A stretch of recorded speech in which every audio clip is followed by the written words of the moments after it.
December 15, 1995, O'Hare International Airport, 11:47 p.m. Carmen Valdez sat in a janitor's closet, holding a crumpled letter about her daughter's future. Tears ran down her face as she read the words again. Sophia needs special help with reading. Program cost $300 per month. $300?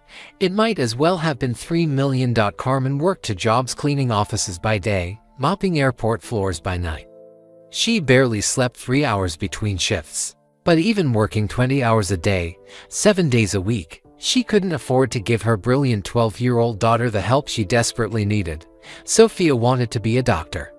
She dreamed of helping sick children get better, but dreams don't come true if you can't read well enough to pass your classes. Carmen wiped her eyes and tried to stop crying. She couldn't let her supervisor see her like this. She couldn't let anyone know she was failing as a mother. Then she heard footsteps in the hallway outside. "Excuse me," came a gentle voice. "Are you okay?" Carmen looked up to see a tall man in a black coat and baseball cap. When their eyes met, her breath caught in her throat. It was Michael Jordan. What happened next would change not just Carmen's life, but the lives of thousands of children across America. It would prove that sometimes the most powerful moments begin with the simplest question, "Are you okay?" But that night, Carmen had no idea that her tears in a janitor's closet were about to become the foundation for something extraordinary. The snow fell softly against the big windows of O'Hare Airport. It was 11:47 p.m. on December 15, 1995. Most people had gone home for the night. The airport felt quiet and empty. Michael Jordan walked slowly through Terminal 3. His black leather bag hung over his shoulder. He wore a dark coat and a baseball cap pulled low over his eyes. He was tired after the long flight from Detroit. The Bulls had beaten the Pistons 108-100 that night. Michael scored 33 points. The crowd cheered when he made his shots. But now, alone in the airport, he just felt tired. His driver would pick him up soon. But first, he needed to use the bathroom. His feet hurt in his dress shoes. He wanted to go home and sleep. Michael pushed open the door to the men's bathroom. The lights buzzed overhead. The floor was clean and shiny. Someone had done a good job cleaning it. He heard something that made him stop. It was soft crying. The sound came from somewhere nearby. Michael looked around. The bathroom was empty, but the crying continued. It sounded like a woman. She was trying to be quiet, but her sadness was too big to hide. The sound came from a small room next to the bathroom. The door was open just a crack. A sign on the door said custodial staff only. Inside, Michael could see cleaning supplies on metal shelves. He almost walked away. He was tired. He wanted to go home. People cried at airports all the time. Maybe she missed her flight. Maybe she was saying goodbye to someone. It wasn't his business. But something made him stop. Maybe it was the way her shoulders shook. Maybe it was because his mother, Dolores, had taught him to care about people who hurt. She always said, "Michael, if you see someone in pain, you don't just walk by." Michael knocked softly on the door frame. "Excuse me," he said in a gentle voice. "Are you okay?" The crying stopped right away. Michael heard shuffling sounds. Papers rustled. A chair scraped against the floor. "I'm fine," came a shaky voice. Just give me a minute." "Take your time," Michael said. He didn't walk away. Door opened wider. A woman stepped out. She was about 40 years old. She wore a blue uniform with her name tag that said Carmen. Her dark hair was pulled back in a ponytail. Her eyes were red from crying.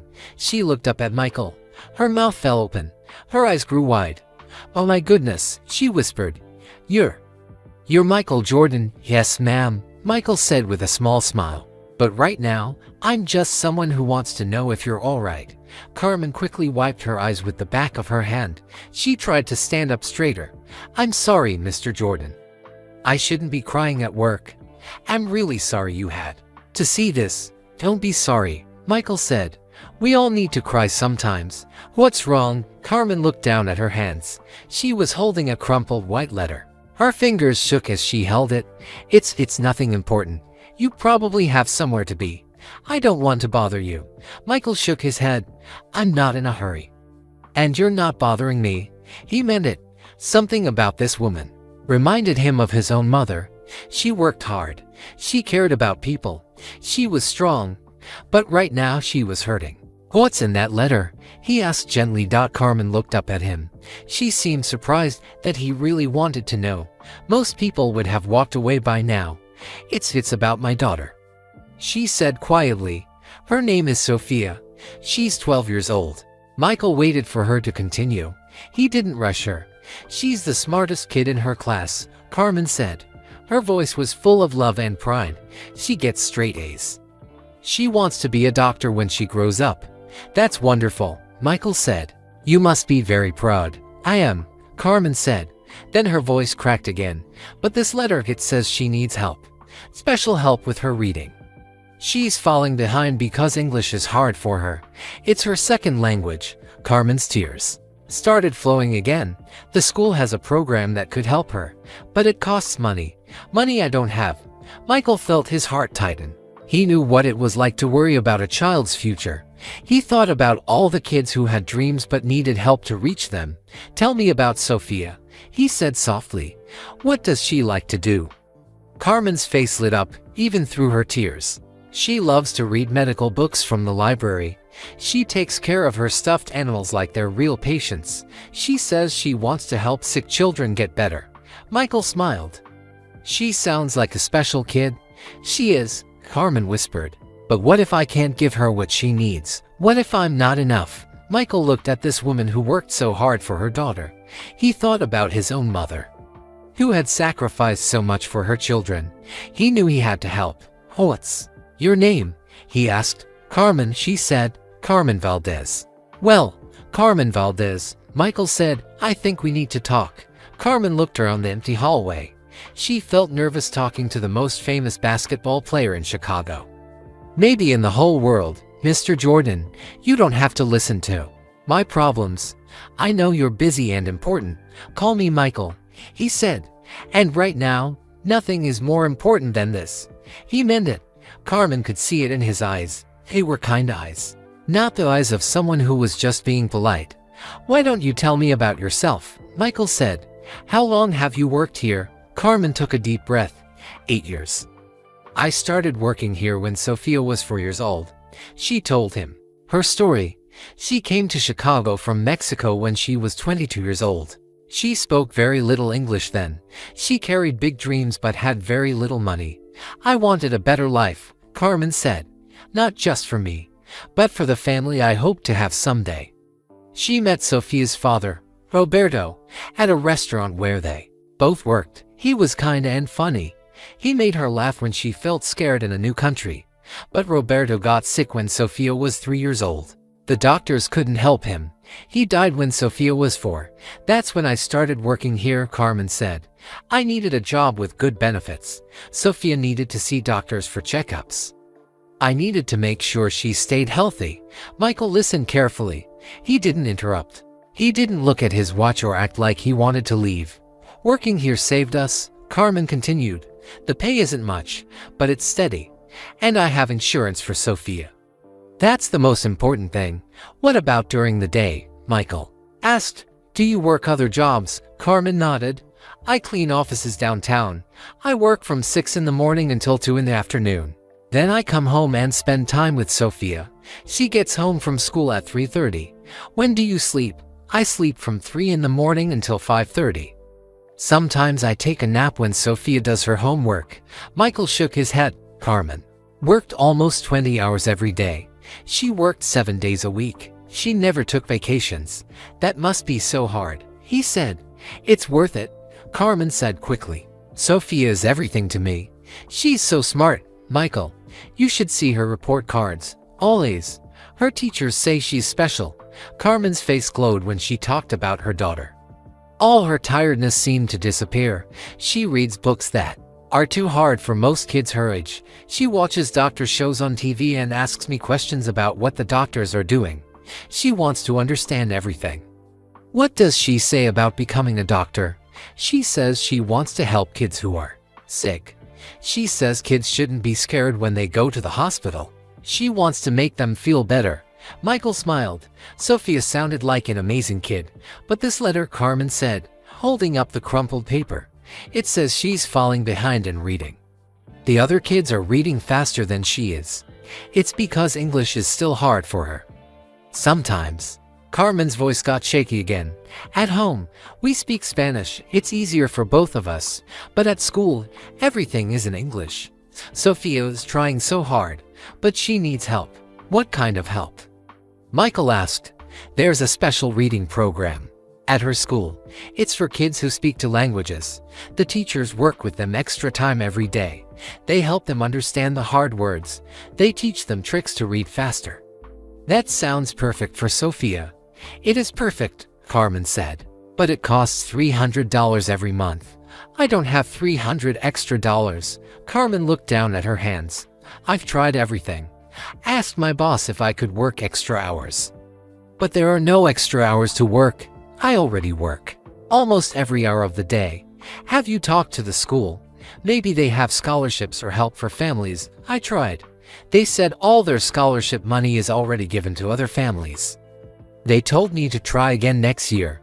But Sophia needs help now. If she falls too far behind, she might not catch up. Carmen started crying again. I came to America so Sophia could have chances I never had. I wanted her to go to college. I wanted her to become whatever she dreamed of becoming. You're a good mother, Carmen. Sophia is lucky to have you. But what if being a good mother isn't enough? What if I can't give her what she needs to succeed? Michael thought about his own mother. Dolores Jordan worked multiple jobs to support her family. She cleaned houses during the day and worked at a bank at night. She always made sure her children had what they needed for school. My mother worked two jobs too, Michael said quietly. She sacrificed everything for me and my brothers and sisters. Carmen looked surprised. Really? Really? She used to tell me that talent is a gift from God, but hard work is a choice we make every day. It sounds like Sophia makes good choices. She does. She studies every night after dinner. She asked me to quiz her on her spelling words. She practices her math problems until she gets them right. And it sounds like you make good choices too. Working two jobs, putting Sophia first, never giving up. Carmen wiped her eyes. But choices don't pay for special programs. Michael nodded. He understood. Hard work wasn't always enough. Sometimes people needed help. Sometimes they needed someone to believe in them and give them a chance. He reached into his wallet and pulled out some money. Carmen's eyes went wide when she saw it. Mr. Jordan, I can't take your money. I'm not asking for charity. I would never ask for charity. It's not charity. Michael said, it's an investment. I believe in Sophia. I believe in you. But Carmen shook her head firmly. She stepped back from the money. My mama taught me to work for what I get. She said never to take something you didn't earn. If you want to help Sophia, then help me find a way to earn it. Michael looked at Carmen with new respect. Most people would have taken the money and said thank you. Carmen wanted to earn it. She had pride. She had dignity. She wanted to teach Sophia the right lessons about working hard and earning what you get. Okay, Michael said, putting the money back in his wallet.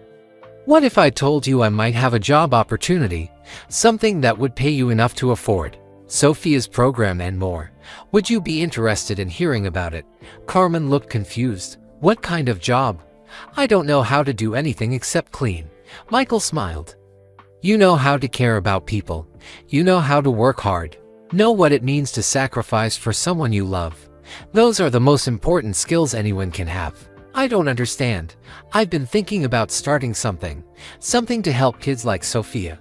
Kids who have big dreams but need extra support to reach them. I need someone to help me make it work. Someone who understands what families like yours go through every day. Carmen stared at him. You want me to help you? I want you to think about it. Can you do that? Carmen nodded slowly. She still didn't understand exactly what Michael was talking about. But for the first time in months, she felt something she had almost forgotten. She felt hope. Michael watched Carmen's face change. The sadness was still there, but now there was something else. A tiny spark of hope in her tired eyes. Carmen, can I ask you something? Michael said. What exactly does Sophia want to be when she grows up? A doctor. Carmen answered right away. Not just any doctor. She wants to help children who are sick. She wants to work in a hospital where kids go when they're really hurt or scared. Michael smiled. That's very specific. How long has she wanted this? Since she was 7 years old. We were at the emergency room because she fell off her bike and hurt her arm. The doctor who helped her was so kind. She talked to Sophia like she was important. She explained everything she was doing. Carmen's voice got stronger as she talked about that day. Sophia watched everything. She asked the doctor questions. She wanted to know why the X-ray machine worked. She wanted to know how bones heal. The doctor spent extra time with us, even though she was busy. What happened then? When we got home, Sophia drew pictures of herself wearing a white coat. She pretended to take care of her dolls. She said she wanted to make scared kids feel better, just like that doctor made her feel better. Michael nodded. He understood. Someone had shown Sophia kindness when she needed it. Now Sophia wanted to show that same kindness to other children. She still does that, Carmen continued. She reads medical books from the library. She watches doctor shows on TV. She asks me to help her learn the names of bones and muscles. That's amazing, Michael said. She's already working toward her dream. But dreams don't come true just because you want them to. Carmen said quietly. Sophia needs good grades to get into college. She needs to go to college to become a doctor. And good grades start with being able to read well. Michael thought about his own childhood. His mother, Dolores, always told him that dreams were possible if you worked hard enough. But she also made sure he had what he needed to succeed. My mother used to tell me something, Michael said. She said talent is a gift from God, but hard work is a choice you make every day. It sounds like Sophia makes good choices every day. She does, Carmen said with pride. She never complains about studying. She never says her homework is too hard. She just keeps trying. And what about you? Do you think you make good choices? Carmen looked surprised by the question. I don't know. I just do what I have to do for Sophia. Working 2 jobs to support your daughter is a good choice. Putting her education first is a good choice. Never giving up is a good choice. Carmen had never thought about it that way. She just did what felt right as a mother. But choices don't pay for special reading programs, she said again. Michael nodded. You're right. Sometimes good people who make good choices still need help. Sometimes they need opportunities. He leaned against the wall and looked at Carmen carefully. What if I told you I've been thinking about starting a foundation, a place that helps kids like Sophia? Kids who work hard and have big dreams but need extra support. Carmen didn't know what a foundation was. She had heard the word before, but she wasn't sure what it meant. What's a foundation? She asked. It's like a special organization that helps people. Rich people give money to the foundation. Then the foundation uses that money to help families who need it. Carmen frowned. That sounds like charity. I already told you I don't want charity. It's not charity if you work for it, Michael said. What if the foundation had a job for you? What if you could earn the money to help Sophia and other kids too? Carmen looked confused. What kind of job? I told you. I only know how to clean. You know more than you think. You know what it's like to struggle. You know what it's like to worry about your child's future. You know what it's like to work hard for your family. Michael's voice got more excited as he talked. I need someone to help me run this foundation. Someone who understands what families like yours go through every day. Someone who really cares about helping kids succeed. Carmen shook her head. But I'm just a janitor. I don't know anything about running a foundation. You know the most important thing, Michael said firmly. You know why it matters. He told her more about his idea. The foundation would help kids who were smart and worked hard but needed extra support. It would pay for tutoring programs like the one Sophia needed. It would help families buy school supplies and books. It might even help pay for college someday. I have the money to start it, Michael said, but I don't know how to make it work. I don't know which kids need help the most. I don't know what families really need. Carmen listened carefully. Sounded too good to be true. But I know all those things, she said slowly. Exactly. You live it every day. You understand what would really help families like yours. Michael pulled out a business card and wrote his phone number on the back. I want you to think about this, Carmen. I would pay you twice what you make from both your jobs combined. You would work normal hours, so you could spend evenings with Sophia. And the foundation would pay for Sophia's reading program. Carmen's hands shook as she took the card. Are you serious? I'm completely serious. But I need to know you're serious too. Carmen looked at the card. She had never seen this much possibility in one small piece of paper. What do you mean?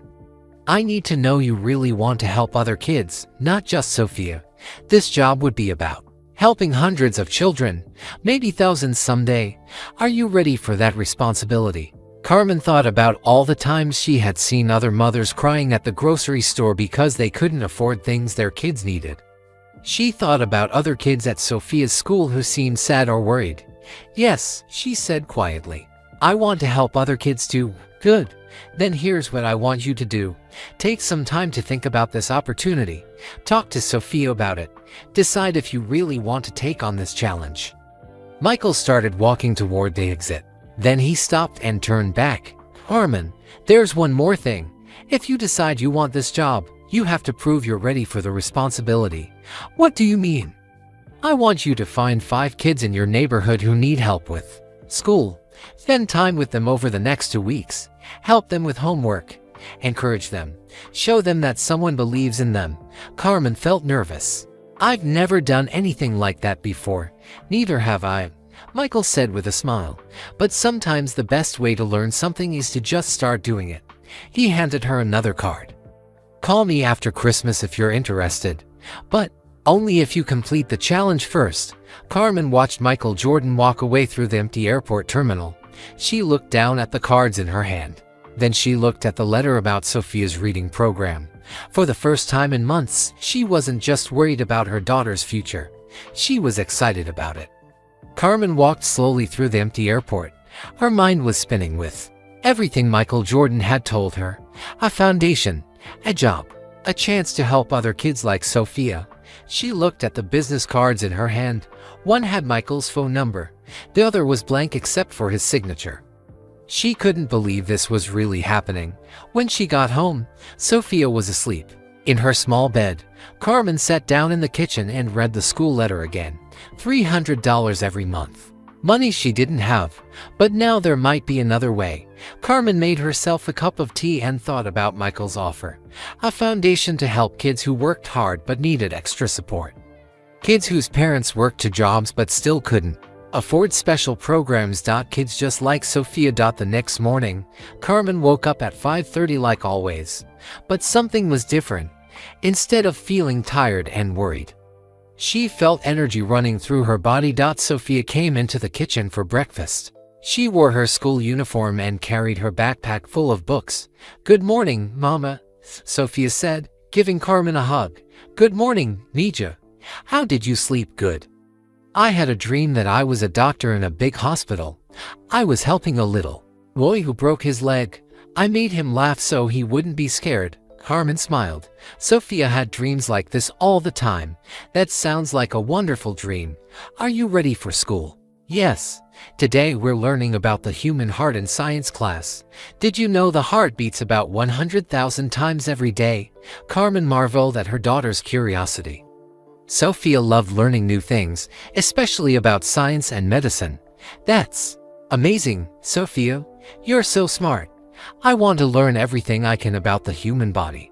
That way I'll be ready for medical school when I'm older. Medical school. Carmen's heart ached thinking about how expensive that would be.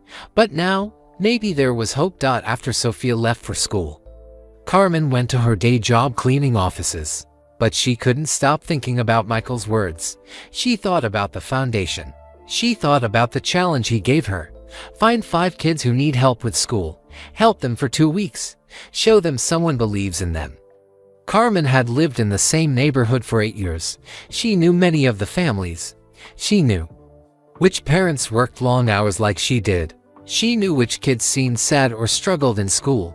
During her lunch break, Carmen walked around her neighborhood. She stopped at the small playground where kids played after school. She watched them running and laughing. Then she saw a boy sitting alone on a bench. He looked about 8 years old. He had a book open in his lap, but he wasn't reading. He was just staring at the pages with a frustrated look on his face. Carmen walked over to him. "Hello," she said gently. "What are you reading?" The boy looked up.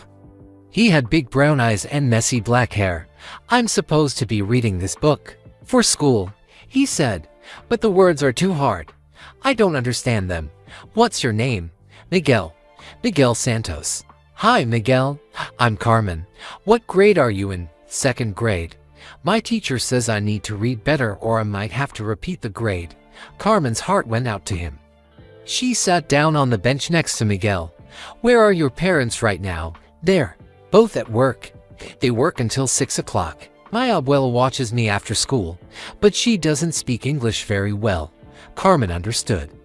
Miguel's situation was similar to what Sophia's might have been if Carmen hadn't been able to help her with homework. "Would you like me to help you with your reading?" Carmen asked. Miguel's face lit up. "Really? You would do that?" "Of course. What if I came here tomorrow after school? We could read together." "That would be great. But why would you help me? You don't even know me." Carmen thought about Michael's words. Sometimes people needed to know that someone believed in them. "Because every kid deserves help with their dreams," she said. "What do you want to be when you grow up?" "I want to be a teacher," Miguel said. "Like my teacher, Mrs. Rodriguez. She's really nice to me even when I can't read the words right." "That's a wonderful dream.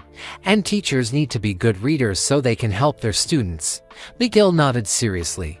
"That's why I need to get better at reading." "We'll work on it together," Carmen promised. Over the next few days, Carmen found for more children who needed help. There were twin sisters, Ana and Rosa, who were 10 years old. They were excellent at math but struggled with English because they spoke Spanish at home. She found Jamal, an 11-year-old boy whose grandmother was raising him. He was brilliant at science but his grandmother didn't understand his homework well enough to help him. And she found Lily, a 9-year-old girl who loved writing stories but was too shy to share them with anyone. She didn't think her stories were good enough. Each child had a different struggle. Each child had big dreams. And each child just needed someone to believe in them and give them extra help. Carmen started meeting with the children every day after her day job ended. She helped Miguel sound out difficult words. She worked with Ana and Rosa on English grammar. She studied science with Jamal. She encouraged Lily to read her stories out loud. At first, Carmen felt nervous. She wasn't a teacher. She didn't have special training. What if she couldn't really help them? But then she realized something important. These kids didn't need a perfect teacher. They just needed someone who cared about them and believed they could succeed. The children started improving quickly. Miguel began reading simple sentences without help. Ana and Rosa gained confidence in English class. Jamal's science grades went up. Lily started sharing her stories with her classmates. Carmen felt proud watching them grow. But more than that, she felt something she had never experienced before. She felt like she was making a real difference in the world. One evening, Sophia noticed her mother seemed different. "Mama, you seem happy lately." "Why?" Carmen sat down with her daughter. She told Sophia about meeting Michael Jordan. She told her about the foundation idea and the job opportunity. She told her about the 5 children she was helping. "You met Michael Jordan," Sophia said, her eyes wide. "The basketball player, yes, but he's more than just a basketball player. He wants to help kids like you achieve their dreams." Sophia thought about this. "And he wants you to help him, maybe, if I can prove I'm ready for the responsibility." "I think you are, Mama. Look how much you've already helped Miguel and the other kids, and look how hard you work for me." Carmen hugged her daughter. "What do you think about the idea? If I took this job, it would mean big changes for our family." "Good changes." "I think so. I would make more money, so I could afford your reading program. I would work normal hours, so I could spend more time with you. And I would be helping lots of other children too." Sophia smiled. "I think you should do it, Mama. You're really good at helping people." Carmen felt her heart fill with warmth. Her 12-year-old daughter believed in her. The 5 children she was tutoring believed in her. And maybe, just maybe, Michael Jordan believed in her too. Christmas was only a week away. Soon, she would have to call Michael with her decision, for the first time in years. Carmen felt ready for something new. She felt ready to take a chance on herself and her abilities. She felt ready to help change the world, one child at a time. The next day after work, Carmen met with all 5 children at the playground. She had been helping them for a week now. She could already see changes in each of them. Miguel ran up to her with a big smile. "Carmen, I read 3 whole pages yesterday without stopping." "My abuela was so proud." "That's wonderful, Miguel. I'm proud of you too." Ana and Rosa came over together, like they always did. "Carmen, we got A's on our English test," Ana said excitedly. "Our teacher said our grammar is getting much better," Rosa added. Jamal walked over carrying his science book. "Look what I found at the library," he said. "It's about how the brain works.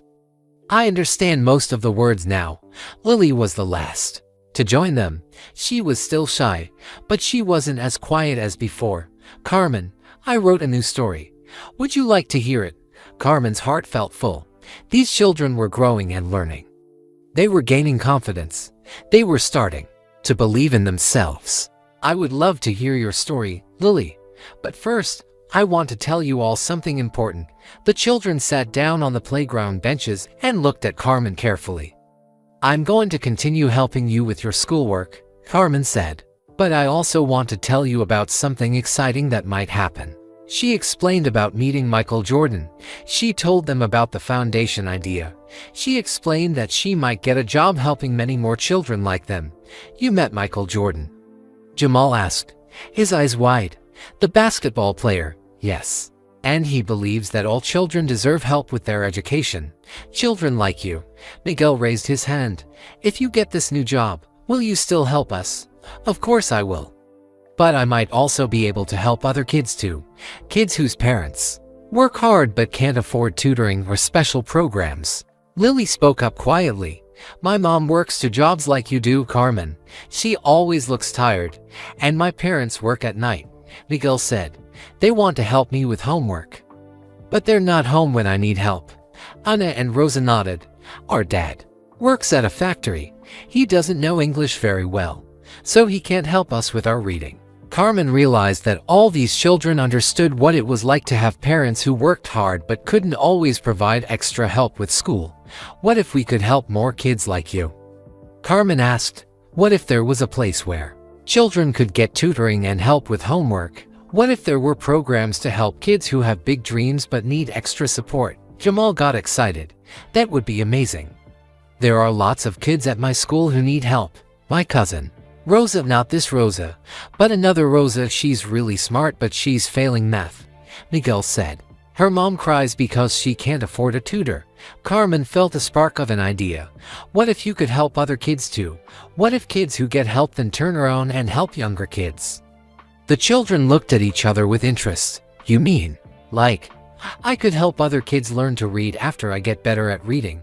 Miguel asked. "Exactly. Ana and Rosa, once your English gets really good, you could help other kids who speak Spanish at home.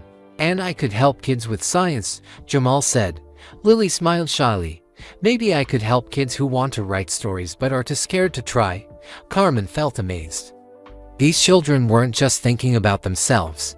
They were already thinking about how they could help others. That's exactly the kind of thinking that makes a program like this work, Carmen said. Over the next week, Carmen spent even more time with the 5 children. But now they had a bigger purpose. They weren't just working on their own schoolwork. They were also thinking about how to help other kids. Miguel started bringing his cousin Carlos to their reading sessions. Carlos was 6 years old and just learning to read. Miguel helped him sound out simple words. Ana and Rosa found 3 younger children in their apartment building who needed help with English. They started teaching them basic vocabulary words. Jamal discovered that his neighbor's son was struggling with science. He began explaining simple science concepts to the younger boy. Lily started a small writing group with 2 other girls from her class.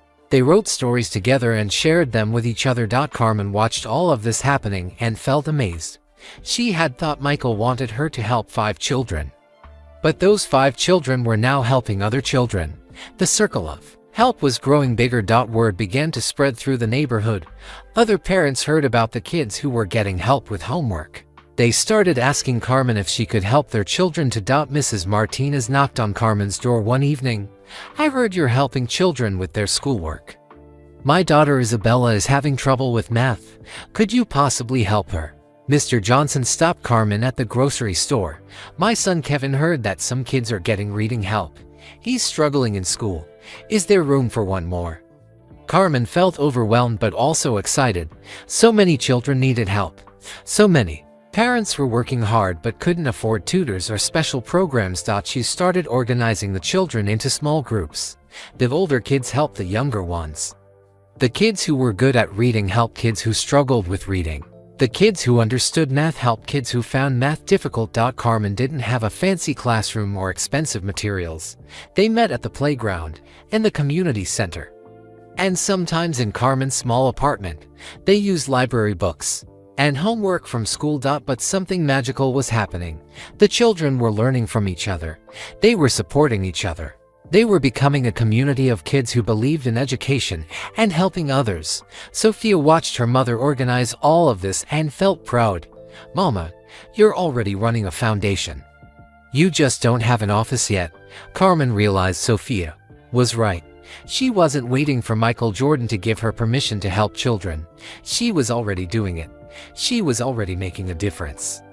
2 weeks had passed since Michael gave her the challenge. Carmen had found 5 children to help, but now she was helping 15 children, and those children were helping other children. She looked at Michael's business card every night before going to bed. Christmas was tomorrow. Day after Christmas, she was supposed to call him with her decision. But Carmen already knew what her decision would be. She had discovered something about herself that she never knew before. She was good at helping children learn. She was good at organizing and bringing people together. She was good at making kids believe in themselves. More importantly, she loved doing it. Even though it was extra work on top of her 2 jobs, it didn't feel like work. It felt like purpose. Carmen had found her calling. She was ready to help change the world, one child at a time, and she was ready to tell Michael Jordan that she wanted to make it her full-time job.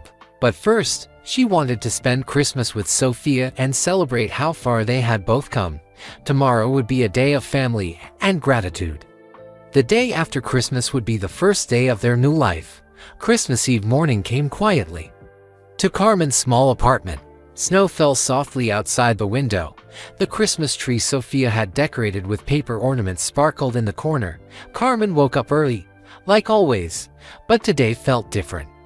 Today was the last day before she had to make the biggest decision of her life. Sophia was still sleeping. Carmen made coffee and sat at the kitchen table. Michael Jordan's business card lay next to her cup. She had looked at it every morning for 2 weeks. Tonight, she was supposed to call him with her answer. Carmen thought about everything that had happened since that night at the airport. 2 weeks ago, she was just a janitor who cleaned floors and worried about her daughter's future. Now she was helping 15 children in her neighborhood. Parents were calling her for advice. Kids were teaching other kids. She had discovered something amazing about herself. She was good at helping children learn and grow. She was good at bringing families together. She was good at making kids believe they could achieve their dreams. But taking Michael's job would mean leaving everything she knew. It would mean trusting that she could handle something she had never done before. Sophia came into the kitchen wearing her pajamas. Her hair was messy from sleep, but her eyes were bright and excited. "Merry Christmas Eve, Mama," Sophia said, giving Carmen a big hug. "Merry Christmas Eve, Nijo. Did you sleep well? I had the best dream. I dreamed that I was a doctor in a children's hospital. But instead of being scared, all the kids were happy because they knew I would take good care of them." Carmen smiled. Sophia's dreams about being a doctor were getting more detailed and confident. "That sounds like a wonderful dream. Are you excited about Christmas tomorrow?" "Yes. But Mama, I'm more excited about something else." "What's that?" Sophia sat down at the table next to her mother. "I'm excited about your phone call tonight. I think you're going to say yes to Mr. Jordan." Carmen looked at her daughter with surprise. "How do you know what I'm going to say?" "Because I see how happy you've been these past 2 weeks. When you come home from helping Miguel and Anna and Rosa and Jamal and Lily, you look different. You look proud and excited. Sophia was right. Carmen had felt more energetic and hopeful than she had in years, but taking this job would mean big changes for our family, Carmen said. Are you ready for that? What kind of changes? Well, I would stop working at the airport and stop cleaning offices. I would work at an office during the day, helping run the foundation. We might have more money, so we could afford your reading program and maybe even move to a bigger apartment. Sophia's eyes got wide. Really? We could move somewhere with 2 bedrooms, Carmen laughed. Maybe, but more importantly, I would be home every evening to help you with homework and spend time with you. That would be amazing, Mama. I miss you when you're working all the time. Carmen felt her heart ache. She had always known that working 2 jobs meant less time with Sophia. But hearing her daughter say she missed her made Carmen realize how much they had both been sacrificing. And there's something else, Carmen said. If I take this job, I'll be helping lots of children like Miguel and the others. Maybe hundreds of children, maybe even thousands someday. Sophia thought about this seriously. That's a lot of children. Yes, it is. It would be a big responsibility. What if I'm not good enough? What if I make mistakes? Sophia reached over and took her mother's hand. Mama, you're already helping 15 kids in our neighborhood. And those kids are helping other kids. You didn't make any mistakes with them. Carmen squeezed Sophia's hand. Her 12-year-old daughter was wise beyond her years. What about the other kids you've been helping? Sophia continued. You will help them if you take this new job. Carmen had been thinking about this question for days. Miguel, Anna, Rosa, Jamal, Lily, and all the other children in their neighborhood, they still needed support. I've been thinking about that, Carmen said. What if the foundation could help kids in our neighborhood too? What if this job meant I could help Miguel and the others even more than I'm helping them now? Sophia's face lit up. You mean the foundation would come to our neighborhood? Maybe. That's one of the things I would want to talk to Mr. Jordan about. They sat quietly for a moment, both thinking about all the possibilities. Mama, can I ask you something? Sophia said. Of course. Are you scared? Carmen thought about the question. Yes, I am scared. I've never had a job like this before. I don't know if I'm smart enough or educated enough. But you've been doing this job for 2 weeks already, Sophia pointed out. You've been helping kids learn and organizing their families. You've been solving problems and making kids feel better about themselves. Carmen realized Sophia was right again. She had been doing foundation work without even knowing it. I think you should take the job, Sophia said firmly. Not just because it would help our family, but because it would help so many other families too. Are you sure? I'm sure. And Mama, I want to help too. What do you mean? When I get older, I want to volunteer at the foundation. I want to help kids who dream about becoming doctors, like me. I want to show them that their dreams can come true if they work hard and have people who believe in them. Carmen felt tears coming to her eyes. Her daughter wasn't just thinking about her own future anymore. She was thinking about how she could help other children achieve their dreams too. You know what, Sophia? I think you're going to be an amazing doctor and an amazing volunteer. That evening, after they had dinner and watched a Christmas movie together, Carmen picked up the phone. Sophia sat next to her on the couch for support. Carmen dialed Michael Jordan's number. Her hands shook a little as she waited for him to answer. Hello, came Michael's familiar voice. Mr. Jordan, this is Carmen Valdez. Carmen, I was hoping you would call. Merry Christmas Eve. Merry Christmas Eve to you too. I'm calling to give you my answer about the foundation job. I'm listening. Carmen took a deep breath. Sophia squeezed her hand encouragingly. Yes, Carmen said.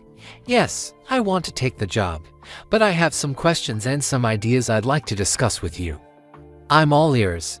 What kind of ideas? Carmen told Michael about everything that had happened over the past 2 weeks. She told him about the 15 children she was now helping. She told him about the peer tutoring that was happening naturally. She told him about the parents who were asking for help. You've already started a foundation in your neighborhood, Michael said, sounding amazed. That's what Sophia said. She told me I was already doing the job. Michael laughed. Your daughter sounds very smart. She is. And Mr. Jordan, she wants to help too. She wants to volunteer when she gets older. I think that's a wonderful idea. Carmen, you've proven that you're exactly the right person for this job. You didn't just help 5 kids like I asked. You created a whole community of kids helping each other.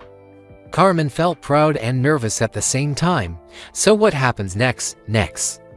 We start building something amazing together. Can you meet me next week to talk about the details? Yes, I can do that. Perfect. Carmen, I want you to know something. 2 weeks ago, I hoped you might be able to help me start a foundation. Tonight, I realize you're going to help me build something much bigger and better than I ever imagined. After Carmen hung up the phone, she and Sophia hugged each other tightly. We did it, Mama, Sophia whispered. No, Mija, Carmen said. We're just getting started. January 3rd, 1996. Carmen stood outside a small office building in downtown Chicago. Snow covered the sidewalks, but the sun was shining brightly. She wore a simple blue dress that Sophia had helped her pick out at the thrift store. You look beautiful, Mama, Sophia had said that morning. You look like someone who helps children achieve their dreams. Carmen felt nervous as she walked into the building. She had never worked in an office before. She had never worn dress clothes to work. She had never had a job where people called her by her first name instead of just the cleaning lady. The elevator took her to the 3rd floor. A sign on the door read Second Chance Foundation coming soon. Carmen's heart raced as she knocked. Michael Jordan opened the door with a big smile. Carmen, welcome to your new job. Thank you. Michael, I still can't believe this is really happening. Believe it? Come on in and see what we're working with. The office was small but bright. There were 3 rooms with donated furniture and 2 computers. The walls were empty, waiting for pictures and certificates. It wasn't fancy, but it felt full of possibility. This is where the magic will happen, Michael said. This is where we'll change children's lives. Another woman was waiting in the main room. She was about Carmen's age, with short black hair and a friendly smile. Carmen, I'd like you to meet Patricia Chen. She's going to help us with the legal and business side of running the foundation. Patricia shook Carmen's hand warmly. I'm so excited to meet you, Carmen. Michael has told me amazing things about the work you've already been doing in your neighborhood. Carmen felt embarrassed. I just helped some kids with their homework. Don't be modest, Patricia said. You created a peer tutoring network in 2 weeks. You got parents involved. You organized 15 children into learning groups.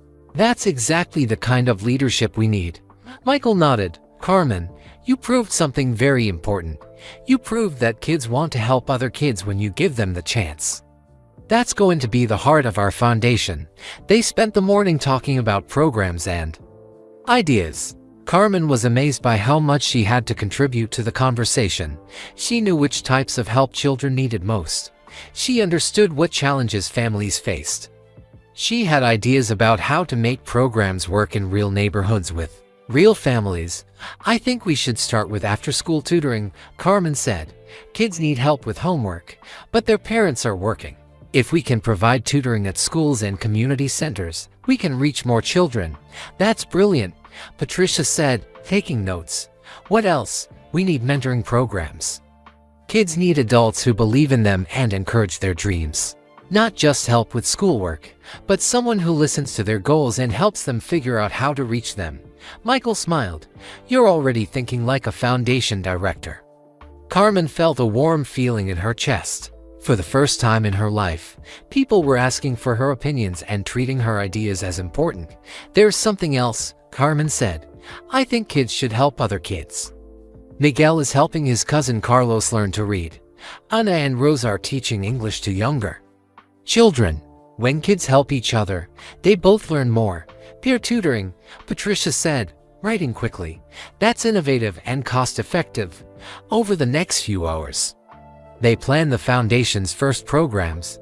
They would start with 3 locations: Sophia's school, the community center in Carmen's neighborhood, and a school on the south side of Chicago. They would hire tutors and coordinators. They would provide supplies and snacks. They would track each child's progress and celebrate their successes. What about funding? Carmen asked. How will we pay for all of this? Michael explained that he was providing the startup money, but they would also ask other donors to contribute. Companies, wealthy individuals, and other organizations would help support the programs. Your job will be to make sure the money is spent wisely, Michael said. You'll oversee the day-to-day operations. You'll hire staff and manage programs. You'll be the heart of this foundation. Carmen felt both excited and terrified. What if I make mistakes? What if I'm not good enough at this? Patricia leaned forward. Carmen, do you know what makes a good foundation director? It's not having a college degree or wearing expensive clothes. It's caring about the mission and understanding the people you're trying to help. You've lived the struggles our families face. Michael added, you understand what it's like to work 2 jobs and still worry about your child's future. That knowledge is more valuable than any business degree. Carmen thought about Miguel struggling to read, about Anna and Rosa building confidence in English, about Jamal lighting up when he understood a science concept. She thought about Sophia's dreams of becoming a doctor. I want to do this, she said firmly. Want to help as many children as possible. Then let's get started, Michael said. They spent the afternoon setting up Carmen's office. It was small but had a window that looked out over the city. Carmen put a picture of Sophia on her desk and a small plant that Patricia had brought as a welcome gift.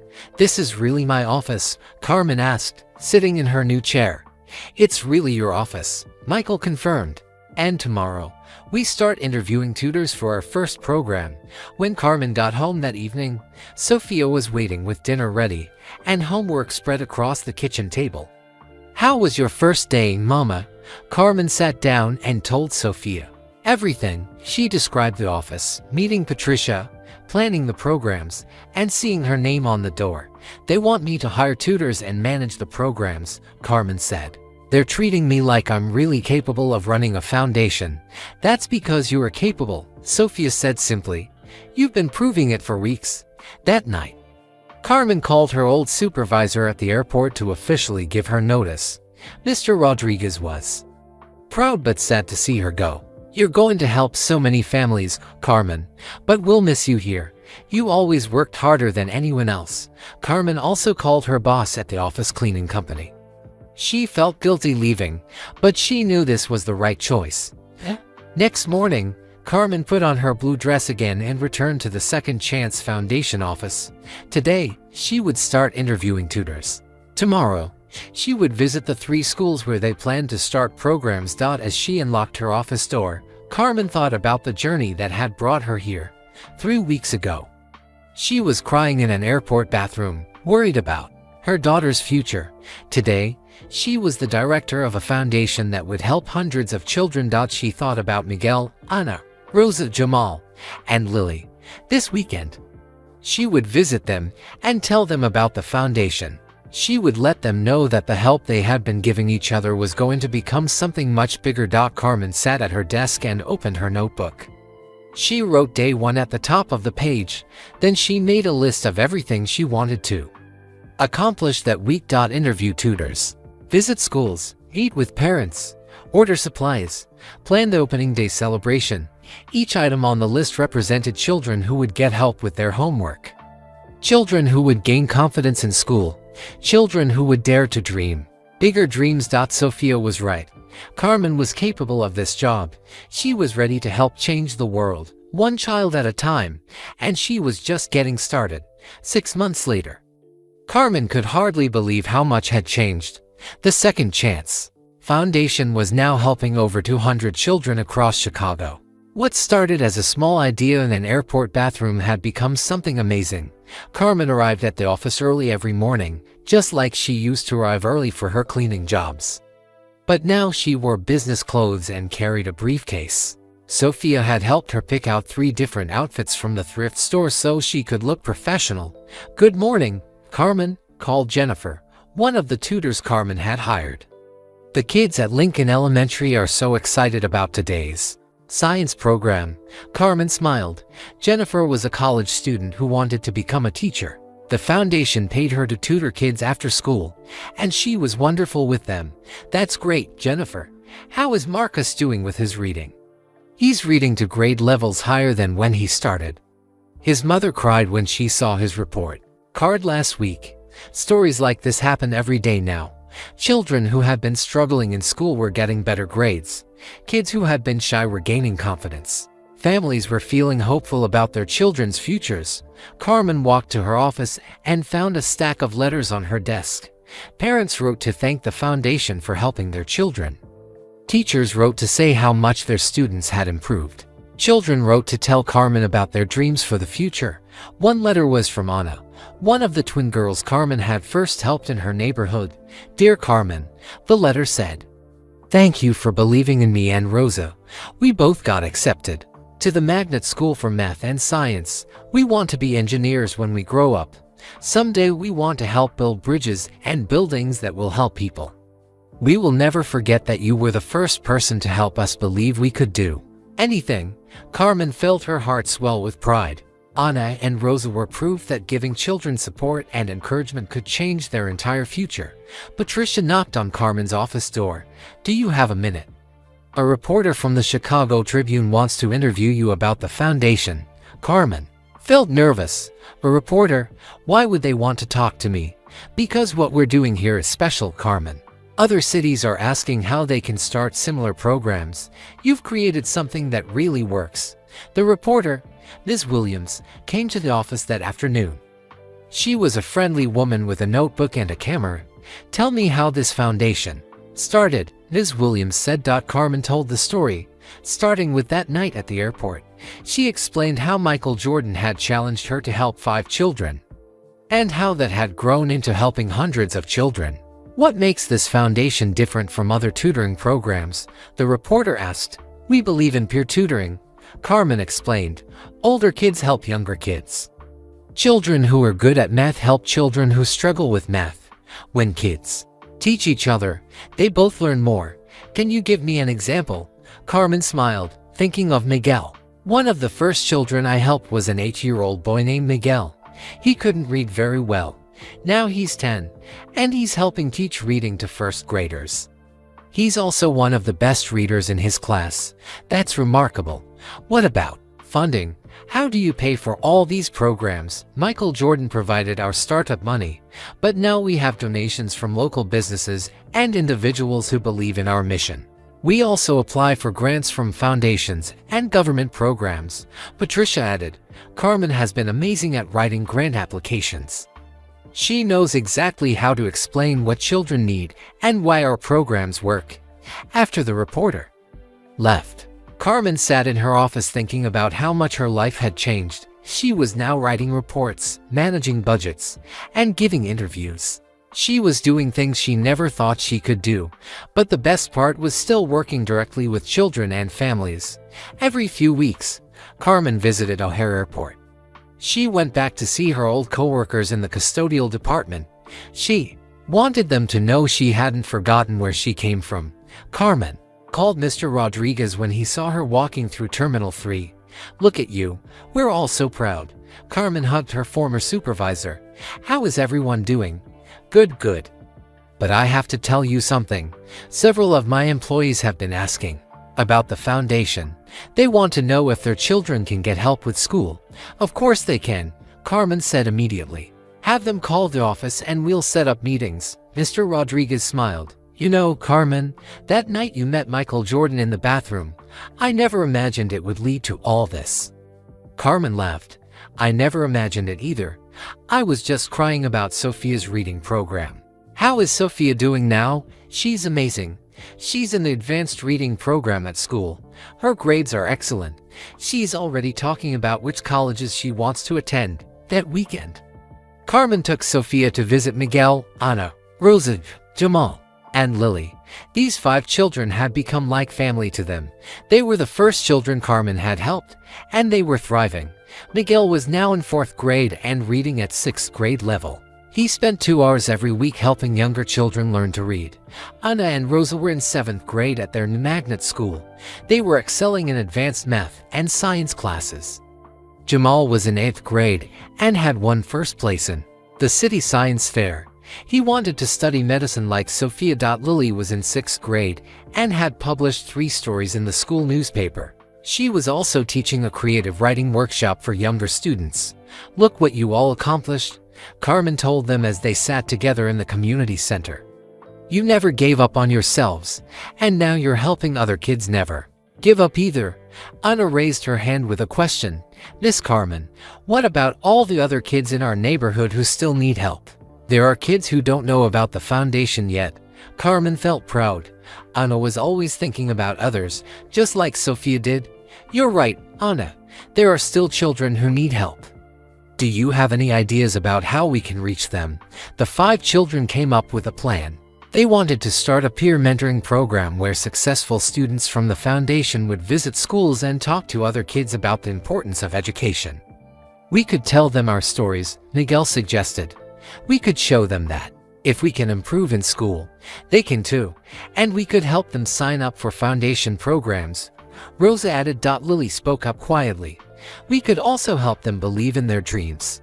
Sometimes kids give up on their dreams because they think they're impossible." Carmen was amazed by their ideas.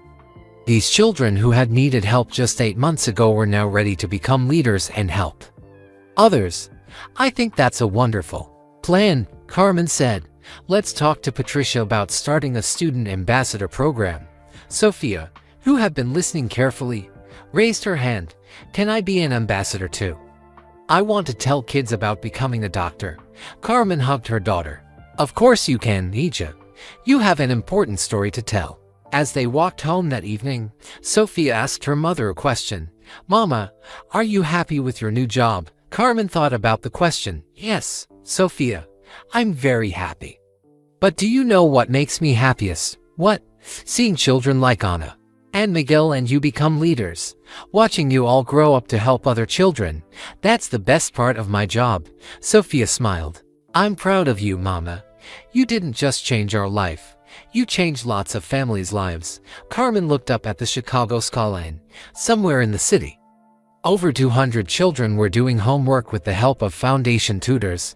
Hundreds of parents were feeling hopeful about their children's futures. Students were teaching other students and discovering they could be leaders. The Second Chance Foundation was growing bigger every month. Other cities were asking for advice about starting similar programs. Carmen was being invited to speak at conferences about education and community development. But Carmen never forgot that it all started with one mother crying about her daughter's future and one basketball player who cared enough to stop her. "Andy, listen. Tomorrow, she would go back to the office and help more children. She would write more grant applications, hire more tutors, and visit more schools." She was just getting started, and there was so much more work to do. December 15, 1996. Exactly 1 year since Carmen had met Michael Jordan in the airport bathroom. The Second Chance Foundation was celebrating its first anniversary with a big party at the Lincoln Park Community Center. Carmen wore a new navy blue dress that Sophia had helped her pick out. Not from the thrift store this time. Carmen could afford to shop at regular stores now, but she still chose simple, practical clothes that felt comfortable. Over 300 people filled the community center. There were children from all the foundation programs, their parents, teachers, tutors, volunteers, and supporters from around Chicago. Colorful balloons hung from the ceiling, and tables were full of food that families had brought to share. Carmen stood at the front of the room, looking out at all the faces. She recognized many of them. There was Miguel, now 11 years old, and confidently helping to younger boys with their math homework. Anna and Rosa sat with their parents, wearing their magnet school uniforms and beaming with pride. Jamal was at a table with 3 other kids, showing them a science experiment he had learned. Lily was reading one of her stories to a group of younger children who listened with wide eyes. Sophia sat in the front row, wearing a dress she had sewn herself in home economics class. She was almost 14 now, and her dreams of becoming a doctor had only grown stronger.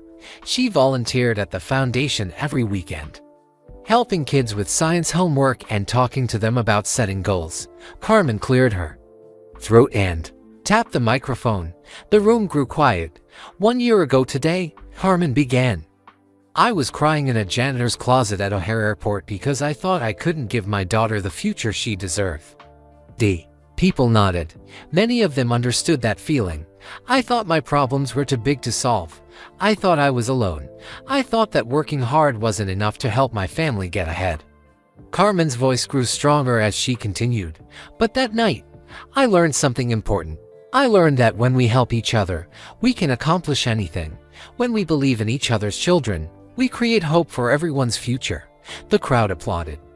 Carmen waited for them to quiet down. Today, this foundation helps over 300 children in Chicago. Those children are getting better grades, gaining confidence, and dreaming bigger dreams. But more than that, they're helping each other. They're becoming leaders in their schools and communities. Carmen pointed to Miguel. Miguel started as a struggling reader. Now he teaches reading to first graders every week. She pointed to Ana and Rosa. Ana and Rosa came here speaking mostly Spanish. Now they tutor other bilingual students and help them succeed in advanced classes. The crowd cheered for the girls, who waved shyly. Every child in this room has a story of growth and success. Every family here has felt the joy of watching their children achieve more than they thought possible. Carmen paused and looked directly at Sofia. But the most important thing I learned this year is that helping others helps yourself. When we lift up other people's children, we lift up our own children too. When we invest in our community's future, we create a better world for everyone. Parents wiped tears from their eyes.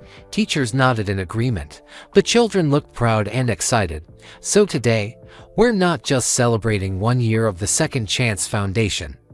We're celebrating 1 year of families supporting families. 1 year of children believing in themselves and each other. 1 year of proving that every child deserves a chance to succeed. The crowd erupted in applause. Carmen felt overwhelmed by the love and support in the room. But before we continue our celebration, Carmen said, I have a surprise. There's someone special here tonight who wants to say a few words. People looked around curiously. Carmen had told everyone this was just a community celebration. She hadn't mentioned any special guests. Ladies and gentlemen, Carmen said with a big smile, please welcome the founder of the Second Chance Foundation, Michael Jordan. The room exploded with excitement. Children jumped up from their chairs. Parents gasped and started clapping wildly. Some people pulled out cameras to take pictures. Michael walked through the crowd, shaking hands and high-fiving kids as he made his way to the front. He wore a simple black suit and had a huge smile on his face. Thank you, thank you, Michael said into the microphone as the cheering gradually died down. It's amazing to be here with all of you tonight. He looked out at the crowd of families and children. 1 year ago, I met a woman who was worried about her daughter's future. But what I really met was a woman who had the courage to care about all children's futures. Michael gestured toward Carmen. Carmen didn't just take a job when I offered her this position. She created a mission. She turned an idea into a movement. He told the crowd about Carmen's challenge, how she had to help 5 children before she could accept the foundation job. I asked her to help 5 kids, Michael said. She helped 15 kids in 2 weeks. Then those kids started helping other kids. That's when I knew Carmen understood something I was still learning. Michael's voice got more serious. Real change doesn't happen when rich people write checks and walk away. Real change happens when people from the community step up and become leaders themselves. He pointed to Miguel, Ana, Rosa, Jamal, and Lily. These 5 young people were Carmen's first students. Look at them now. They're not just succeeding in school. They're helping other kids succeed too. Michael talked about visiting the foundation programs throughout the year. He described watching Carmen train tutors, organize events, and work with families. Carmen has taught me that the best leaders are people who understand the problems they're trying to solve. She doesn't just run programs for struggling families. She was a struggling family. She knows what kids need because she lived it herself. The crowd listened intently as Michael shared his observations about the foundation's impact.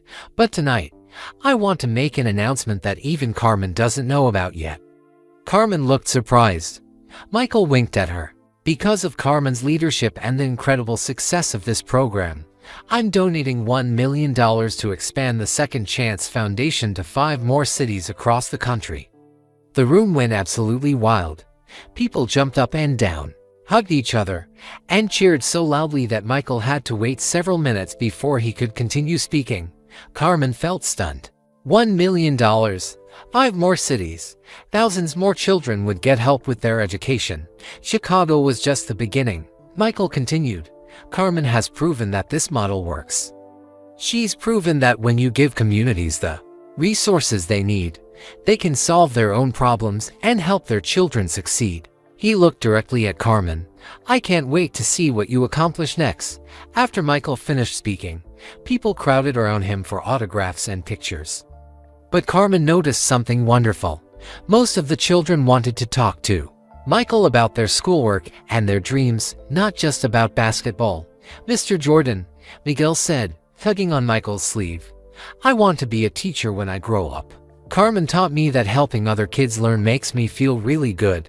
That's fantastic, Miguel, Michael said, kneeling down to Miguel's level.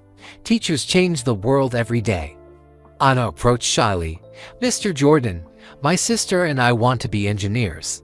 We want to build things that help people, like bridges and hospitals. Those are amazing goals, Anna. Keep working hard in your math and science classes. Sophia came over with Jamal and Lily. Mr. Jordan, we started a student council at the foundation. We help plan programs and activities for the younger kids. That's leadership in action, Michael said proudly. You're all proving that age doesn't matter when it comes to making a difference. As the evening wound down, Michael, Carmen, and Sophia sat together at a quiet table in the corner. The other families were slowly heading home, but they wanted a few minutes to talk privately. Carmen, Michael said, are you ready for this expansion? 5 cities is a big responsibility. Carmen thought about the question. A year ago, she would have been terrified. Now, she felt excited and confident. I'm ready, she said, but I want to make sure we do it right. Each city needs to have local leaders like I was here in Chicago, people who understand their communities and really care about the kids. Absolutely, Michael agreed. What else? I want to make sure the peer tutoring program is part of every location. Kids helping kids is what makes this foundation special, Sophia added, and I want to help train the student ambassadors in the new cities. I can teach them how to talk to other kids about setting goals and believing in themselves. Michael smiled. You two make a great team. I have a feeling the Second Chance Foundation is going to change a lot more lives in the coming years. As they walked out of the community center together, Carmen looked back at the building where so many children had found hope and support. Tomorrow, she would start planning how to bring that same hope to kids in 5 more cities. But tonight, she just wanted to celebrate how far they had all come.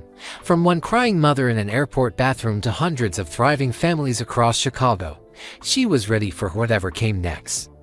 After the celebration ended and most people had gone home, Michael and Carmen sat quietly in the empty community center. Sophia was helping Miguel, Anna, Rosa, Jamal, and Lily stack chairs and clean up decorations. Their laughter echoed through the large room. Carmen watched the children work together and felt amazed by how much they had all grown.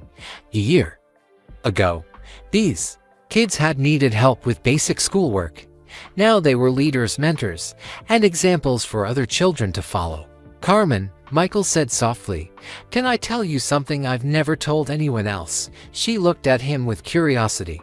In all their meetings and conversations over the past year, Michael had always been supportive and encouraging, but he had never talked much about his personal feelings.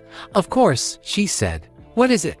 Michael was quiet for a moment, watching Sophia and the other kids laugh as they folded up tables. That night I met you at the airport, he began. I was going through one of the hardest times in my life. Carmen felt surprised. Michael Jordan seemed like someone who had everything: fame, money, success, and respect from people all over the world. What do you mean? She asked gently. Michael took a deep breath. I had just come back from playing baseball. I was trying to honor my father's memory by playing the sport he loved. But deep down, I was questioning everything about my life. Carmen listened carefully.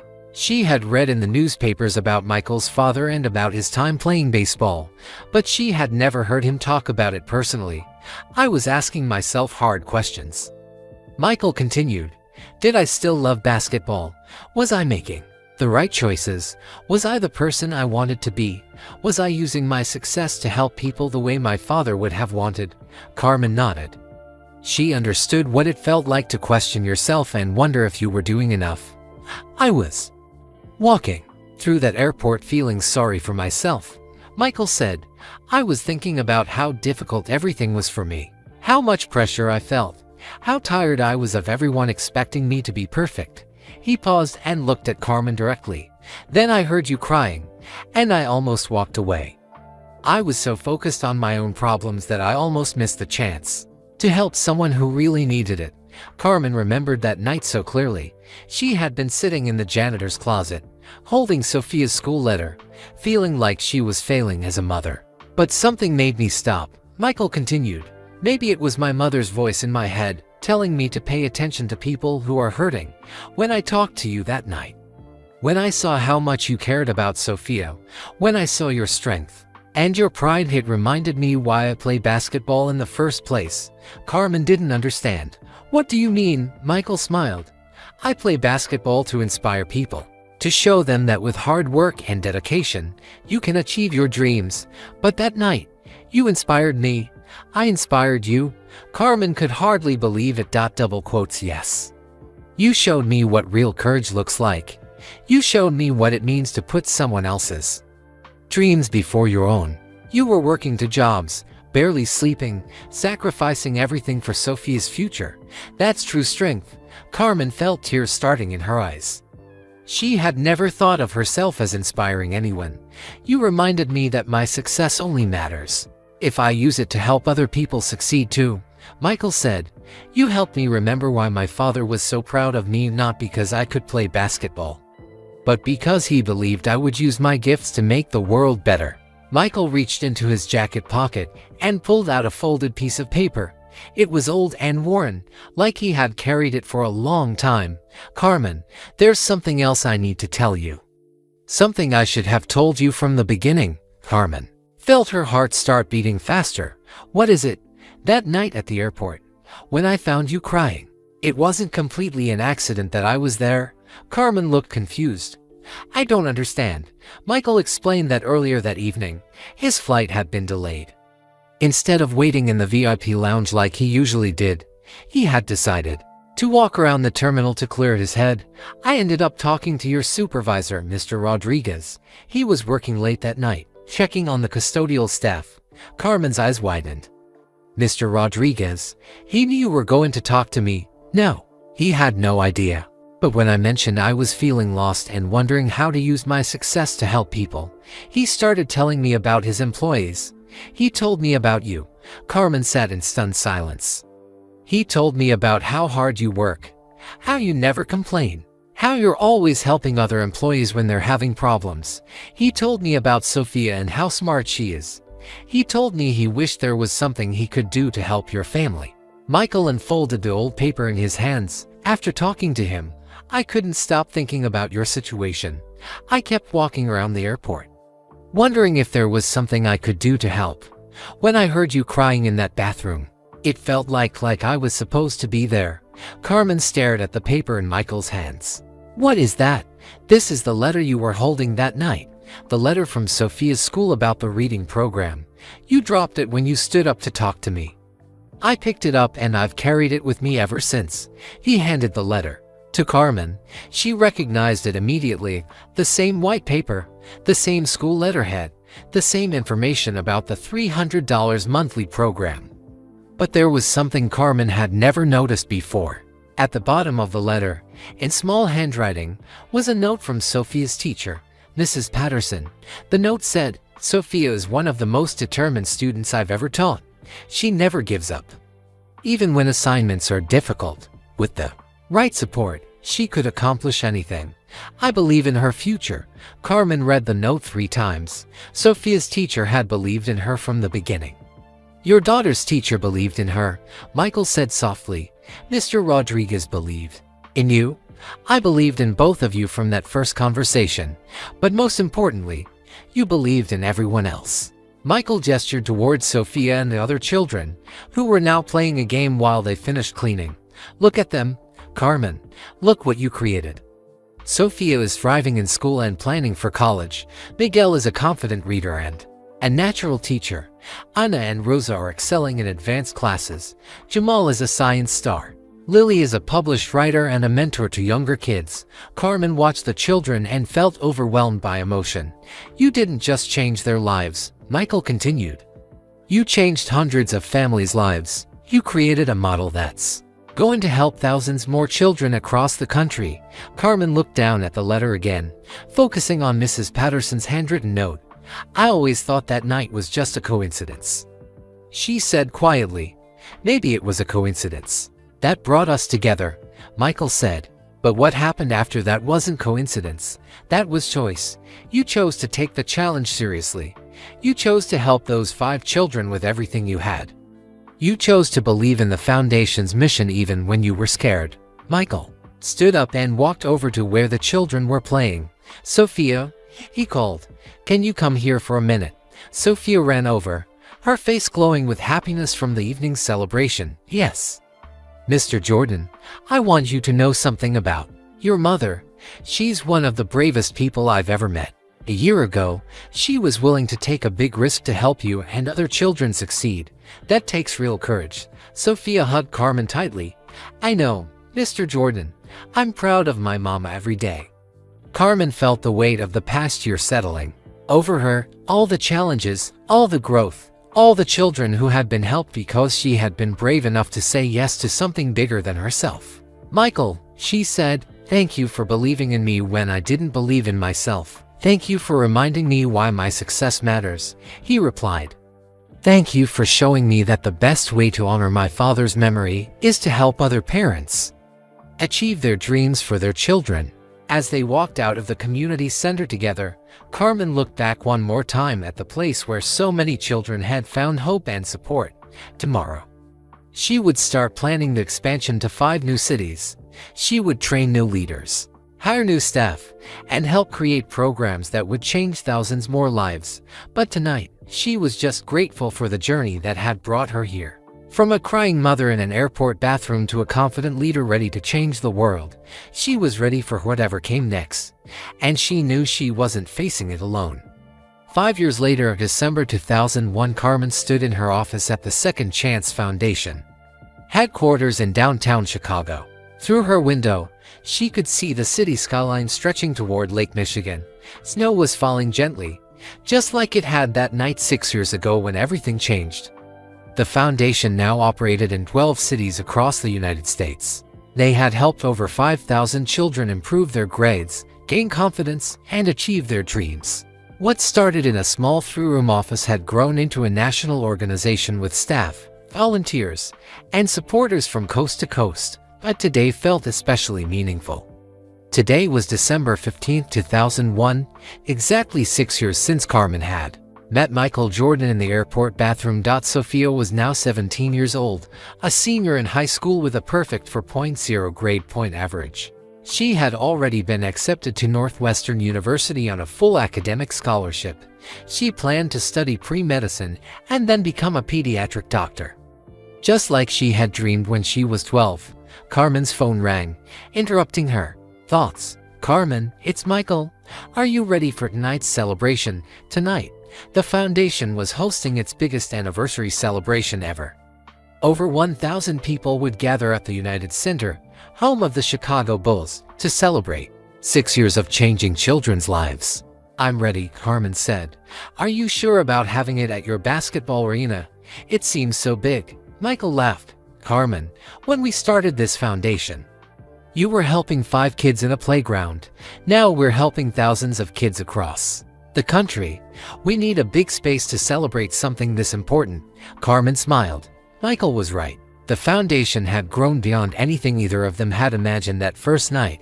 How many people are coming tonight? She asked. Over 1,000 confirmed. We have families from all 12 cities.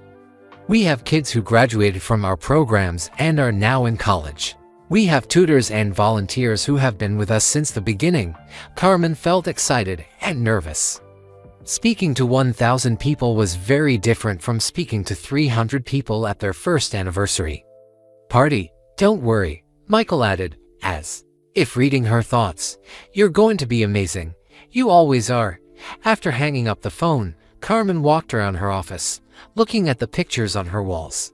There was a photo of Miguel from his high school graduation. He had become valedictorian of his class and was now studying education at DePaul University. He wanted to become an elementary school teacher. There was a picture of Anna and Rosa at their engineering school. Both twins had received full scholarships to study at the Illinois Institute of Technology. They were designing bridges and buildings that would help communities across the world. Jamal's photo showed him receiving a science award. He was now a pre-med student at the University of Chicago, following in Sophia's footsteps toward becoming a doctor. Lily's picture was from the publication of her first children's book. She was studying journalism and creative writing at Northwestern, and she volunteered at the foundation every weekend, teaching creative writing workshops to younger children. But the photo that meant the most to Carmen was a group picture of all the original children with their families. Miguel, Anna, Rosa, Jamal, Lily, and Sophia stood together, wearing graduation caps and big smiles. They had all finished high school with honors. They were all attending college. They were all planning careers where they could help other people. Carmen's assistant, Maria, knocked on her office door. "Carmen, your car is here to take you to the United Center." Carmen gathered her notes for tonight's speech and her purse. She wore an elegant black dress that Sophia had helped her choose. It was the nicest outfit Carmen had ever owned, but she still felt most comfortable in simple, practical clothes. As her car drove through Chicago's downtown streets, Carmen thought about all the changes in her life. She now earned more money than she had ever imagined possible. She had been featured in magazines and newspapers. She had spoken at conferences across the country about education and community development, but the most important change was that she had discovered her purpose in life. She was meant to help children believe in themselves and achieve their dreams. The United Center looked magnificent as Carmen's car pulled up. Red and gold banners hung from the entrance, reading Second Chance Foundation, 6 years of changing lives. Families streamed through the doors, many wearing foundation t-shirts and carrying homemade signs celebrating their children's achievements. Inside the arena, Carmen was amazed by the scene. The basketball court had been covered with round tables, decorated with balloons and flowers. Giant screens around the arena showed photos and videos of children from foundation programs. The atmosphere felt like a combination of a graduation ceremony and a family reunion. Patricia Chen, who was now the foundation's chief operating officer, met Carmen at the entrance. "Carmen, look at this turnout. I can't believe how many families traveled here from other cities just to celebrate with us." Carmen looked around the arena and recognized faces from programs across the country. There were families from Detroit, Atlanta, Los Angeles, Phoenix, and 8 other cities where the foundation now operated. "This is incredible, Patricia. 6 years ago, I never imagined anything like this was possible. 6 years ago, you were changing the world one child at a time," Patricia said. "Tonight, we're celebrating thousands of children whose lives are different because of your vision and leadership." Sophia appeared next to Carmen, wearing her Northwestern University sweatshirt and a huge smile. "Mama, look how many people are here, and look who I found." Behind Sophia stood Miguel, Anna, Rosa, Jamal, and Lily. They were all home from college for winter break, and they had come to help with tonight's celebration. "Carmen," Miguel called out, giving her a big hug, "we wanted to surprise you. We've been helping kids get ready for tonight's program." Anna stepped forward. "We've been working with the student ambassadors from the different cities. They're so excited to share their stories and talk about their dreams." Rosa added, "It's amazing to see kids who remind us of ourselves 6 years ago, kids who are just starting to believe they can accomplish anything." Jamal, now taller than Carmen and wearing his University of Chicago jacket, said, "We've been telling them about that first day you helped us at the playground, about how you believed in us before we believed in ourselves." Lily, who was still quiet but much more confident than she used to be, said softly, "We've been explaining to them that the foundation isn't just about tutoring and homework help. It's about learning that you can help other people while you're achieving your own dreams." Carmen felt tears of pride in her eyes. These 5 young people had grown from struggling elementary school students into confident college students and community leaders. "You know what makes me proudest?" Carmen asked them. "What?" They said together. "That you came back. That you're still helping other kids. That you remember where you started and you want to help other children have the same opportunities." Sophia put her arm around her mother. "We learned that from you, Mama. You never forgot where you came from. You still visit your old friends at the airport. You still live in the same neighborhood. You still care about the same things that mattered to you 6 years ago." Before Carmen could respond, the lights in the arena dimmed and music began playing. It was time for the celebration to begin. Carmen walked to the stage in the center of the arena. A spotlight followed her as she approached the microphone. Over 1,000 people applauded as she reached the podium. 6 years ago tonight, Carmen began, her voice echoing through the arena. "I was a janitor at O'Hare Airport, crying in a supply closet because I thought I couldn't give my daughter the future she deserved." A crowd grew quiet, listening intently. "Was working 2 jobs, sleeping 3 hours a night, and still couldn't afford a $300 reading program that my daughter needed to succeed in school." Carmen looked out at the audience and saw hundreds of parents nodding. They understood that struggle. "That night, I met someone who changed my life forever. Not because he gave me money or solved my problems for me, but because he believed in me and gave me a chance to help other children while helping my own." Carmen gestured toward the corner of the arena where Michael Jordan sat with his family. "But tonight isn't about that one person who helped me. Tonight is about the thousands of people in this arena who are helping each other. Tonight is about children who are achieving dreams they didn't know they could have. Tonight is about families supporting families and communities lifting up communities." Carmen's voice grew stronger as she continued. 6 years ago, I helped 5 children in my neighborhood with their homework. Those 5 children are now college students who spend their free time helping younger children believe in themselves. The spotlight found Miguel, Ana, Rosa, Jamal, Lily, and Sophia in the audience. They stood up and waved as the crowd cheered. But they represent thousands of children across 12 cities who have discovered that success isn't just about achieving your own dreams. Success is about helping other people achieve their dreams too. Carmen paused and looked around the arena filled with families, volunteers, and supporters. 6 years ago, I thought my story was about one mother trying to help one daughter. Tonight, I know my story is about all of us working together to make sure every child has the support they need to succeed." The crowd gave Carmen a standing ovation that lasted several minutes. "The Second Chance Foundation isn't really about second chances," Carmen concluded. "It's about first chances. It's about making sure every child gets their first real chance to believe in themselves, to dream big dreams, and to know that their community will support them every step of the way." As Carmen walked off the stage, she felt overwhelmed by gratitude. She thought about that scared, tired woman crying in an airport bathroom 6 years ago. That woman could never have imagined this moment, this celebration, this impact on thousands of families. But that woman had made one brave choice. She had said yes to something bigger than herself. She had agreed to help 5 children, and those 5 children had helped change the world. Carmen was ready for whatever came next, and she knew she would never face it alone. After the celebration ended and most families had headed back to their hotels, Carmen found herself sitting quietly in the empty United Center with the people who mattered most to her. Michael Jordan sat to her right, Patricia Chen to her left, and Sophia, Miguel, Ana, Rosa, Jamal, and Lily formed a circle around them on the arena floor. The basketball court looked huge without all the tables and decorations. Overhead banners celebrating the Chicago Bulls championships hung from the rafters.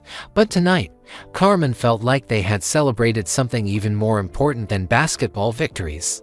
"Mama," Sophia said, breaking the comfortable silence, "I want to tell you something." Carmen looked at her daughter, who was now almost 18 and ready to start college in just 8 months. "What is it, Mija?" "Tonight, while you were giving your speech, I was looking around at all those families.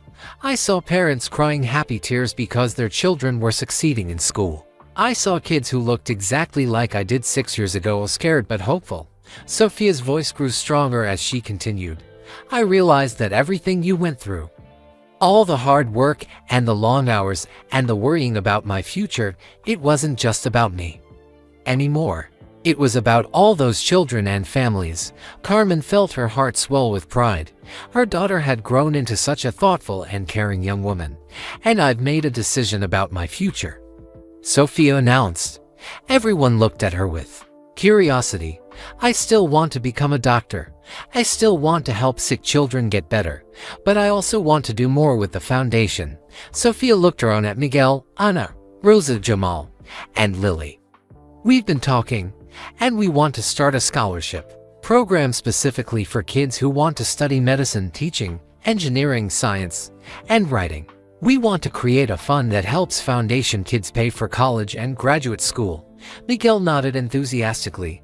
We've all received scholarships to college, but we know there are kids in the foundation programs who might not get the same opportunities. Ana spoke up. Rosa and I want to establish an engineering scholarship for girls, especially girls who speak Spanish as their first language. Jamal added, I want to create a science scholarship for kids who are interested in medical research and helping their communities, Lily said quietly. And I want to start a writing scholarship for kids who have stories to tell but don't think anyone wants to hear them. Carmen looked around at these 5 young people and felt amazed by their generosity and vision. That's a wonderful idea, she said, but scholarships cost a lot of money. How do you plan to fund them? Sophia smiled. We've been saving money from our part-time jobs. We've also been talking to our professors and classmates about fundraising ideas. And we want to ask Mr. Jordan if he would help us get started. Michael had been listening quietly, but now he grinned widely. I think that's the best idea I've heard in years, he said. Count me in. I'll match whatever money you 5 can raise for the scholarship fund. Patricia pulled out her notebook and started taking notes. This is exactly the kind of expansion the foundation needs. Programs created by kids for kids. Carmen felt overwhelmed by emotion. 6 years ago, she had been worried about affording one reading program for one child. Now, that same child was planning to help dozens of other children afford college education. There's something else, Sophia said. I want to spend my summer vacation before college working full-time for the foundation. I want to visit all 12 cities and meet with the kids in our programs. What would you do in those visits? Carmen asked. I want to tell them my story. I want them to know that 6 years ago, I was failing in reading and my mother was crying because she couldn't afford to help me. I want them to see that if I can get a full scholarship to Northwestern University, they can achieve their dreams too. Miguel raised his hand. Can we all do that? Can we create a summer program where we visit different cities and talk to kids about setting goals and working hard? Carmen looked at Michael, who was nodding enthusiastically. I love this idea, Michael said, but I want to add something to it. He stood up and walked to the center of their circle. I want to expand the foundation to 20 more cities over the next 5 years, and I want these 6 young people to help lead that expansion. Carmen felt her breath catch. 20 more cities would mean helping tens of thousands more children. Are you serious? She asked. Completely serious, Carmen. You've proven that this model works anywhere, but more than that, you've created a new generation of leaders who understand the foundation's mission from the inside. Michael gestured toward the 6 young people. Sophia, Miguel, Ana, Rosa, Jamal, and Lily aren't just success stories. They're proof that when you help children believe in themselves, they grow up to help other children believe in themselves too. Patricia looked up from her notes. 20 more cities would require a huge budget increase and a lot more staff. I'm prepared to make the investment, Michael said, but only if Carmen is ready to lead it. Carmen thought about the magnitude of what Michael was proposing.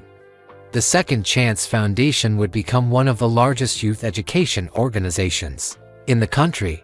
They would be helping hundreds of thousands of children across 32 cities. It was exciting and terrifying at the same time.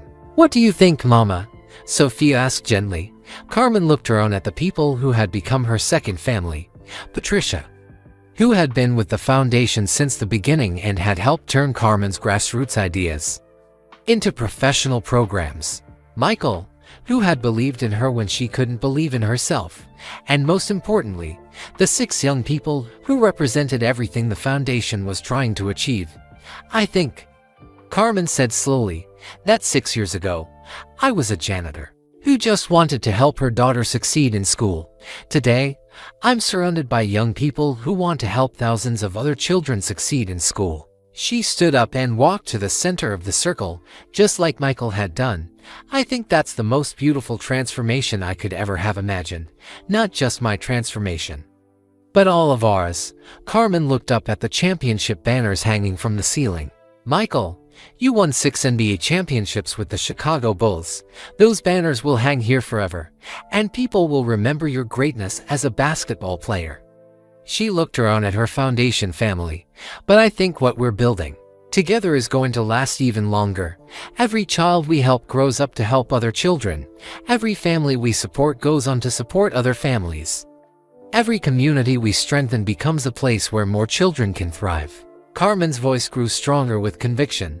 So yes, I'm ready to expand to 20 more cities. I'm ready to help hundreds of thousands more children. I'm ready to work with Sophia, Miguel, Hannah, Rosa, Jamal, and Lily to create a future where every child in America has access to the support they need to achieve their dreams. The group erupted in cheers and applause. Sophia jumped up and hugged her mother tightly. I'm so proud of you, Mama. Look how far we've all come. Carmen hugged her daughter back and looked around at the others, who were all embracing and celebrating. No, Nija, Carmen said. Look how far we're all going to go. As they finally left the United Center and stepped out into the snowy Chicago night, Carmen thought about that scared woman who had been crying in an airport bathroom 6 years ago. That woman had been worried about one child's future.